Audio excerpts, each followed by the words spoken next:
Good morning बच्चों, मैं आप सभी का स्वागत करता हूं अपने नेक्स्ट लेक्चर में। देखिए बच्चों, देखते देखते हम मोल कंसेप्ट तक आ गए।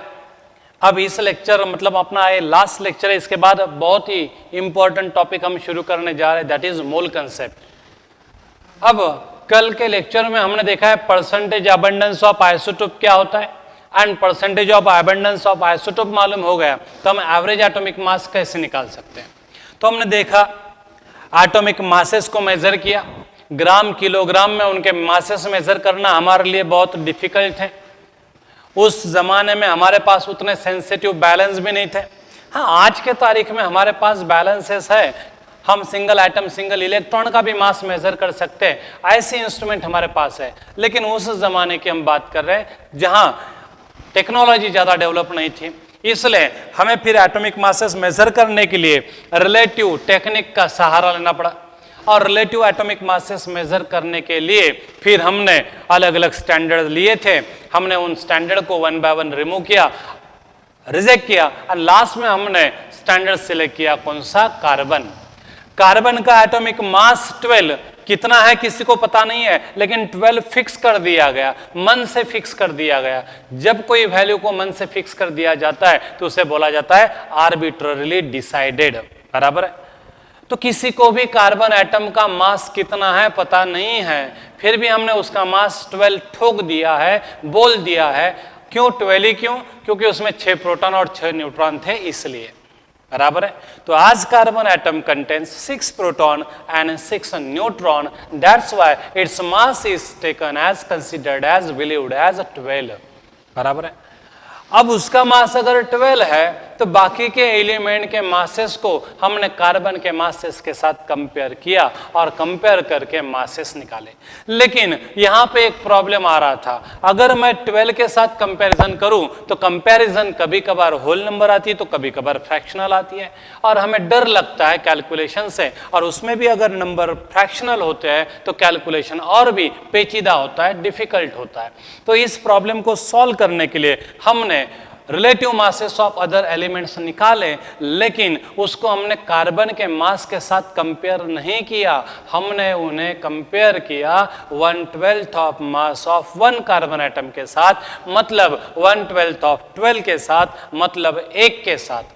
अब 1 के तुलना में कोई 3.754 गुना हेवी आया तो उसका मास कितना? डायरेक्ट कंपैरिजन जितनी है उतना ही उसका मास आएगा, 3.754। मतलब कैलकुलेशन करने का काम बच गया, पहले से आसान हो गया।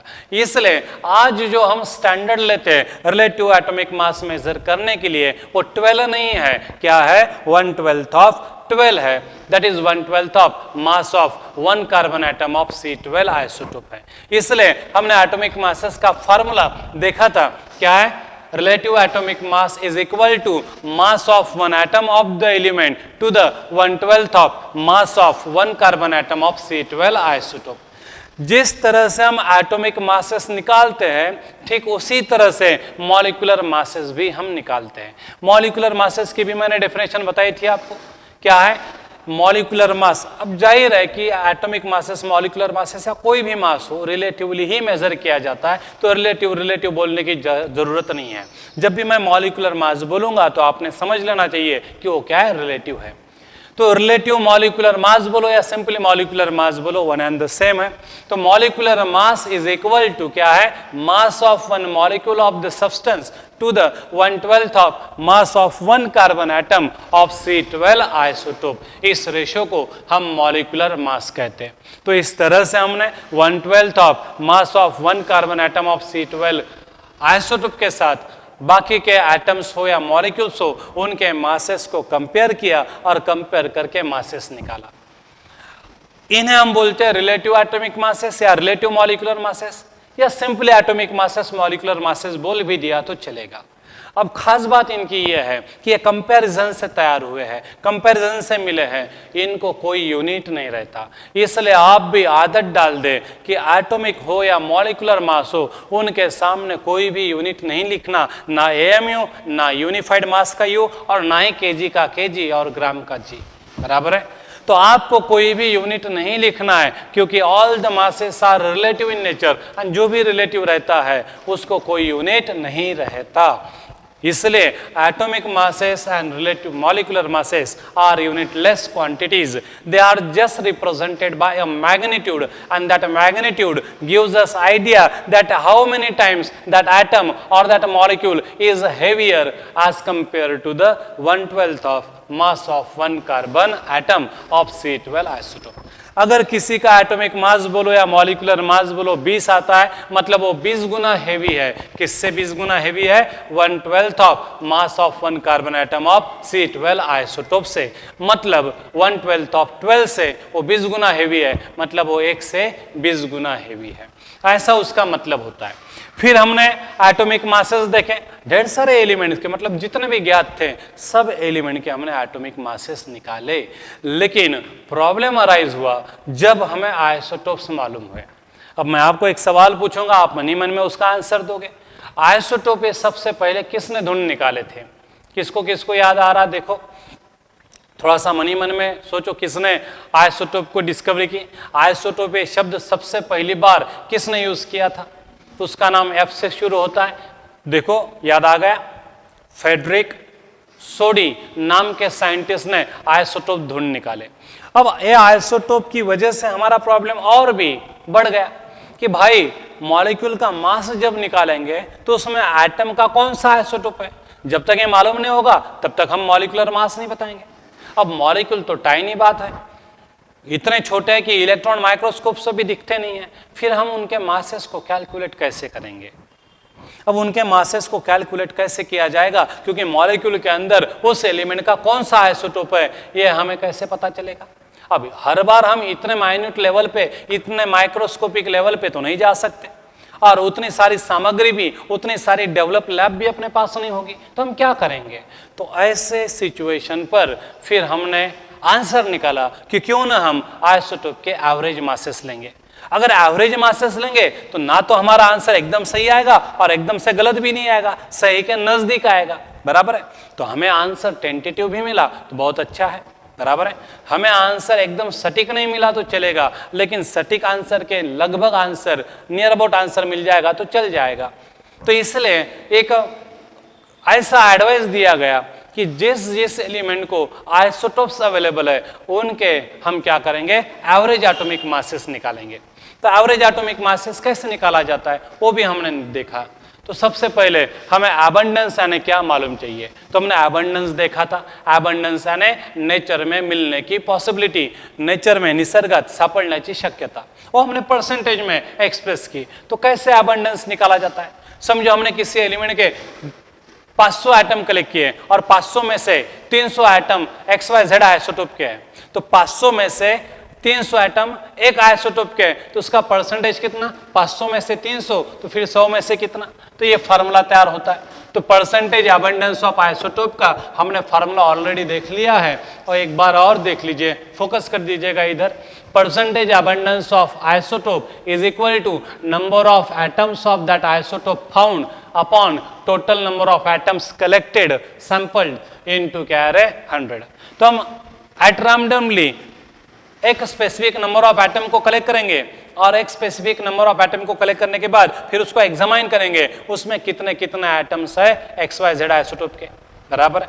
और इसके लिए हमें दिमाग दुखाने की कोई जरूरत नहीं है. इसके लिए हमें कोई ज्यादा पेचीदा काम नहीं करना पड़ता. एक इंस्ट्रूमेंट है जिसका नाम है मास स्पेक्ट्रोमीटर. मास स्पेक्ट्रोमीटर हमें एक ग्राफ देता है और वो ग्राफ से हमें तुरंत with in fraction of second percentage of abundance पता चलता है. बहुत ही आसान टेक्निक से. मास स्पेक्ट्रोमीटर एक इंस्ट्रूमेंट है जो हमें क्या करता है? ग्राफ देता है परसेंटेज अबंडेंस अगेंस्ट मास का. तो y एक्सिस पर परसेंटेज अबंडेंस रहता है एंड x एक्सिस पर क्या रहता है? मास रहता है. समझो मैंने ब्रोमीन का सैंपल लिया, जितने भी एटम कलेक्ट किए मैंने लिया. अब मेरे को मालूम नहीं है उस ब्रोमीन के सैंपल में कितने एटम्स हैं. बराबर है. उस ब्रोमीन के सैंपल को मैंने मास स्पेक्ट्रोमीटर इस यूनिट में डाल दिया, इस मशीनरी में डाल दिया. डालने के बाद मुझे क्या मिलेगा? ग्राफ मिलेगा और 2 लाइनें मिलेंगी. तो मुझे इस ग्राफ पर 2 लाइंस मिलेंगी जिन दोनों की हाइट लगभग सेम होगी. एक लाइन मिलेगी 79 मास पर, एक लाइन मिलेगी 81 मास पर. तो जैसे मैंने ब्रोमीन को एग्जामाइन करने के लिए मास स्पेक्ट्रोमीटर में डाल दिया और एनालाइज करके ग्राफ निकाला, तो मैं देखूंगा ग्राफ में कितनी लाइन है। जितने लाइंस होते हैं ग्राफ में उतने आइसोटोप्स अवेलेबल होते हैं उस एलिमेंट के। अगर किसी को 3 आइसोटोप है तो 3 लाइनें मिलती, 4 आइसोटोप है तो 4 लाइनें मिलती, 2 लाइनें मिली है, इसका मतलब ब्रोमीन को 2 आइसोटोप है। अब हमने उन लाइन की हाइट देखी, लाइन की हाइट देखी और दोनों लाइन की हाइट नियर अबाउट सेम है, मतलब इन दोनों का परसेंटेज अबंडेंस सेम है। दोनों का परसेंटेज अबंडेंस सेम है और दोनों के परसेंटेज अबंडेंस की सम कितनी है? 100। दोनों की सम 100 है और दोनों की वैल्यू सेम है, तो हर एक का परसेंटेज अबंडेंस कितना आएगा? 50-50। अगर मैं क्लोरीन का सैंपल डाल देता हूं मास स्पेक्ट्रोमीटर में, तो क्लोरीन के लिए भी मुझे 2 लाइंस मिलती है। एक लाइन मिलती है 35 पर, एक लाइन मिलती है 35 मास पर और एक लाइन मिलती है 37 मास पर, बराबर है। तो जब मैंने क्लोरीन का मास स्पेक्ट्रोमीटर का इस्तेमाल करके एग्जामिनेशन किया तो मैंने देखा कि ग्राफ में मुझे 2 लाइंस मिली, मतलब क्लोरीन को कितने आइसोटोप्स पॉसिबल है? 2। एक लाइन मिली 35 मास पर, मतलब एक का मास 35 होगा, और एक लाइन मिली 37 मास पर, मतलब एक का मास 37 होगा। फिर मैंने उन लाइंस की हाइट देखी तो 35 मास वाले आइसोटोप का परसेंटेज अबंडेंस ज्यादा दिखा और 37 वाले का कम दिखा। फिर मैंने स्केल लिया और स्केल लेकर 37 वाले की लेंथ मेजर की, वो आई 1 सेंटीमीटर, और फिर मैंने 35 वाले की लेंथ मेजर की, वो आई 3x मीटर। अब मैंने देखा कि दोनों लाइन की हाइट जो है मुझे क्या बता रही है? Percentage abundance. अगर मैं दोनों के परसेंटेज अबंडेंस की सम करूंगा तो दोनों के परसेंटेज अबंडेंस की सम कितने आएंगी? 100। 4x इक्वल टू 100, तो x इक्वल टू कितना आएगा? 100/4, मतलब x इक्वल टू कितना आएगा? 25। तो x ये किसका परसेंटेज अबंडेंस है? 37 वाले का। इसलिए क्लोरीन 37 का परसेंटेज अबंडेंस कितना पाया गया? 25%। एंड 35 मास वाले का परसेंटेज अबंडेंस 3x गुना उसकी हाइट है, मतलब क्या है? 75% उसका अबंडेंस है। तो इस तरह से मास स्पेक्ट्रोमीटर का इस्तेमाल करके हमें परसेंटेज अबंडेंस मिलता है from the height of line. तो हाइट ऑफ लाइन का हमें रेशियो लेना है, एक लाइन के तुलना में, छोटे लाइन के तुलना में बड़ी लाइन कितने गुना लंबी है, उस पर से हमें परसेंटेज अबंडेंस निकालते आता है। तो इस तरह से परसेंटेज अबंडेंस मिल गया। मास ऑफ आइसोटोप्स मालूम है तो हम एवरेज एटॉमिक मास निकाल सकते हैं। तो देखिए एवरेज एटॉमिक मास का भी हमने कल फार्मूला तैयार किया था। क्या है एवरेज एटॉमिक मास का formula? Average atomic mass is equal to percentage abundance of first isotope into mass of first isotope plus percentage abundance of second isotope into mass of second isotope upon 100। जब हम percentage की बात करते हैं तो सबके percentage की सम कितनी होगी? सभी होगी। अब हाइड्रोजन का अगर मैं एनालिसिस करता मास स्पेक्ट्रोमीटर से तो मुझे कितनी लाइनें मिलती? आपके मन में आंसर आ गया, कितने लाइनें मिलती? मुझे 3। मुझे 3 लाइनें मिलती। एक लाइन बहुत ही लंबी मिलती, दूसरी और तीसरी लाइन की हाइट ना के बराबर मिलती। एक लाइन मिली मुझे मास 1 पर, दूसरी लाइन मास 2 पर, तीसरी लाइन मास 3 पर। मैंने देखा कि आइसोटोप्स 3 है हाइड्रोजन के लिए क्योंकि 3 लाइनें मिली है, लेकिन इन 2 लाइनें के तुलना में ये फर्स्ट लाइन बहुत ही लंबी है, लगभग इनकी लेंथ जो है वो ना के बराबर है। इसलिए 100% कौन अवेलेबल है? 1 मास वाला हाइड्रोजन अवेलेबल है, ऐसा हम अनुमान ले सकते हैं मोटा मोटा। समझ में आया? तो इस तरह से हम H11 को 100% मान लेते हैं और इसलिए उसका एवरेज एटॉमिक मास कितना आता है? 1। तो ये मास स्पेक्ट्रोग्राफ का इस्तेमाल करके हम एवरेज एटॉमिक मास निकाल सकते हैं परसेंटेज अबंडेंस निकालकर। ठीक है। अब आपको एक न्यूमेरिकल पूछा जाएगा। एक न्यूमेरिकल है, नियॉन नाम का एक एलिमेंट है, इनर्ट गैस है। नियॉन के 3 आइसोटोप्स पॉसिबल है। 3 आइसोटोप पॉसिबल है, नियॉन 20, नियॉन 21 एंड नियॉन 22। ऐसे 3 उसके आइसोटोप्स क्या है? पॉसिबल है। तो नियॉन के 3 आइसोटोप पॉसिबल है, नियॉन 20, नियॉन 21 एंड नियॉन 22। फिर हमने इसका एनालिसिस किया। एनालिसिस करके हमने देखा कि नियॉन 20 का परसेंटेज अबंडेंस कितना है? 80, इसका कितना है 10% और इसका कितना है 10%। ये टेंटेटिव फिगर लिए मैंने, मेरे मन से लिए हैं, एक्यूरेट फिगर्स नहीं है, सिर्फ एग्जांपल के लिए। तो मुझे परसेंटेज अबंडेंस भी हर एक का मालूम हुआ और फिर मासेस भी मालूम है, और ये सब कुछ मुझे किसने दिया, मास स्पेक्ट्रोग्राफ में। तो what is the average atomic mass of neon? तो average atomic mass of neon is equal to क्या होगा, percentage abundance of first into mass of first plus percentage abundance of second into mass of second plus percentage abundance of third into mass of third upon कितना आ रहा है 80 बराबर है।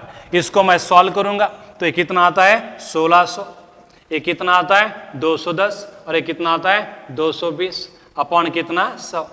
इसको अगर हम इधर कैलकुलेट करेंगे तो 1600 प्लस 210 कितने होते हैं 1810, 1810 प्लस 200 कितने होते हैं 2030, तो ये आता है 2030 डिवाइड बाय 100, तो इसका आंसर आएगा 20.3।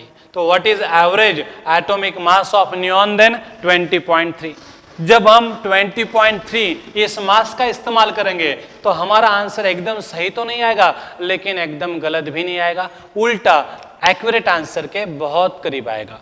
अगर मैं इनमें से 20 समझ लेता सबका मास, या 21 समझ लेता, या 22 समझ लेता सबका मास, तो बहुत ज़्यादा गड़बड़ी आती। लेकिन एवरेज लेने से गड़बड़ी कम होगी और हमारा आंसर जो है वो एक्यूरेट वैल्यू के ज़्यादा करीब आएगा, इसलिए एवरेज एटॉमिक मास हम निकालते हैं। तो इस तरह से ये फार्मूला यूज करके हम एवरेज एटॉमिक मास निकाल सकते हैं। अगर हमें एवरेज एटॉमिक मास मालूम है तो हम किसी एक का परसेंटेज अबंडेंस भी निकाल सकते हैं। एक नोट्स में हमारा एग्जांपल है, वही एग्जांपल मैं यहां पे लेता हूं।